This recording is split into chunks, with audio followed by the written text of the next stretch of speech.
একটু অনুরোধ, আপনারা মন্দিরের দিকে এগিয়ে যান, দর্শন করুন এবং পুজো দিন। পুজো হয়ে গেলে মন্দির প্রাঙ্গণ ফাঁকা করুন অন্যদের জন্য। সকলের দর্শনাকাঙ্ক্ষী সকলকে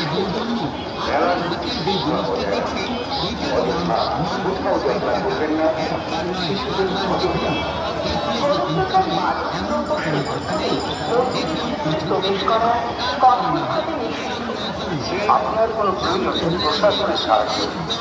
আরও একটি বিশেষ অনুরোধ, যারা নদীতে স্নান করার কথা ভাবছে, আমাদের আগ্রহী নদীদের গভীর জল, নদীতে স্নান করলে সাবধান হবে।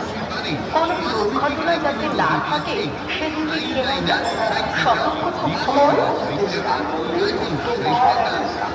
সাবিত্রী বর্মন, আপনি যেখানে থাকুন অফিসে দেখা করুন, আপনার বান্ধবী পুতুল বর্মন আপনার সাথে দেখা করবে।